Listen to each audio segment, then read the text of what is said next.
Hello, and welcome to the Cryptocurrency News Channel. If you like my channel, please drop a like and subscribe. Join me for my live stream and hit that notification bell button to get new videos when I come out with them. Also, join my Twitter. I always tweet when I live stream on it. It's all in the description. So this is going to be a live stream recap for today. Cryptos are not a safe haven. That's going to be the first subject.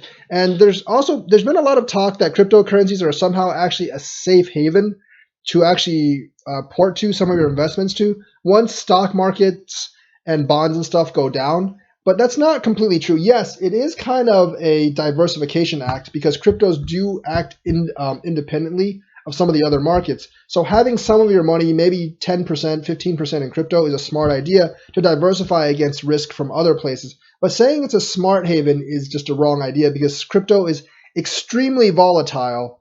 And extremely volatile assets are generally not safe havens. They're not really safer than any other asset. In fact, they're much more volatile and they can go down. Even the biggest cryptos like Bitcoin, Ethereum, XRP, they are very volatile, and in percentage-wise, they average much more up and down per day than the stock market, and they can go down at any time. Remember, this is a very new market. The technology is new. The coins are fairly new compared to more traditional investments. And none of them really have that much ingrained utility right now. So people can just switch over to something else, or they can just fail at any time because of new technological developments or technological errors. So they're definitely not a safe haven. I do agree with the comment that a lot of the traditional AAA stocks are safer, and definitely gold and silver are definitely safer than cryptos right now. So it's safe.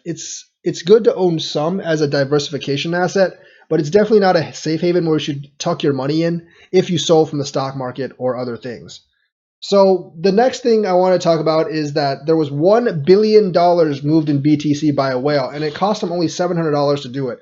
Now, I don't think he actually cared about the cost because $700 is nothing compared to $1 billion. He could have done it for $50, but he actually paid a miner extra to do it to move extra amount of money. So he moved $1 billion in Bitcoin for $700. Now, we actually talked a little bit up the stream, like how much would it cost MoneyGram or like other institutions to do it, and we decided and people basically said that's kind of useless to consider because you would never move $1 billion through MoneyGram or any kind of bank. If you move large amounts, you get kind of VIP status at a bank, and transactions become much cheaper and much faster. One of the guys on my stream actually did have some kind of VIP status at the bank. He said like all his payments basically they use Swift, and the payments are always there within 24 hours, and it cost him like only a few dollars, and that's much less than what I pay because he's a VIP customer, so he gets priority service and I don't, and that's what Swift is. So if you're wondering, Swift and other ways to move money, they can do it much faster. They just don't because they tier their services. Like priority customers get the best service, and then us regular people, we get the crappy service. So they can actually do it much faster. They just don't because they don't have to. But that's how fintech might actually change things, because especially with GPI and Xcurrent and everything, like they are probably going to force these banks to actually give everyone like the good service instead of the crappy service. So this guy moved $1 billion of Bitcoin from one wallet to the other. The other wallet that he moved to was not an exchange wallet, so there actually might have not. I don't think it's actually for dumping. I know there was a big price drop during my stream, but I don't actually think it was from him dumping this, because if he dumped $1 billion worth of Bitcoin, it would have dumped a lot more than that. And like a $400 or $500 dump is pretty normal for the last couple of months. We've seen it like shoot up a couple $100 at once, and we've seen it like basically drop a couple $100 at once. So it's really nothing for me to worry about in terms of this particular price drop to about $10,400.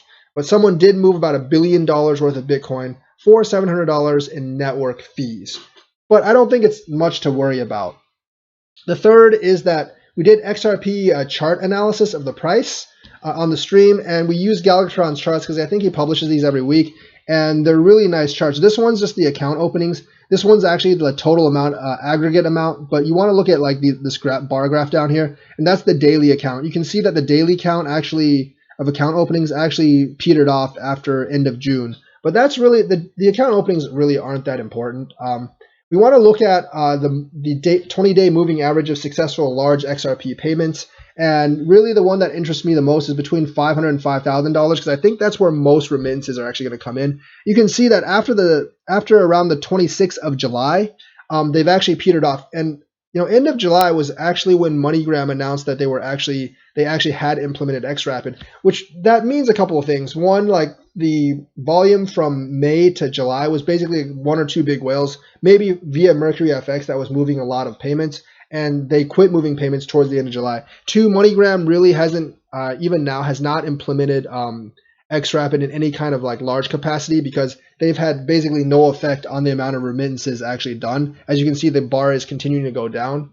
And B and C, there's just not really that many XRP payments per day. You're looking at you're really looking at maybe like tens of thousands of dollars at the most right now. So that kind of XRP volume obviously is not going to move up price any. We still got a long way to go. And if you look at Galgatron's other graphs of payments, you can see that they've all been going down since around end of July, early August, which means that there were a couple of whales maybe like moving some stuff on either the XRP ledger or a Mercury FX, XRapid, but they've actually kind of stopped doing it since like beginning of August, end of July, and the volume of XRP payments has actually gone down since MoneyGram really began using them. So MoneyGram has not had like a substantial effect on XRP transactions based on these graphs, and we just got a long way to go. Eventually they'll come up sooner or later, but we've got a long way to go based on XRP movement and XRP payments.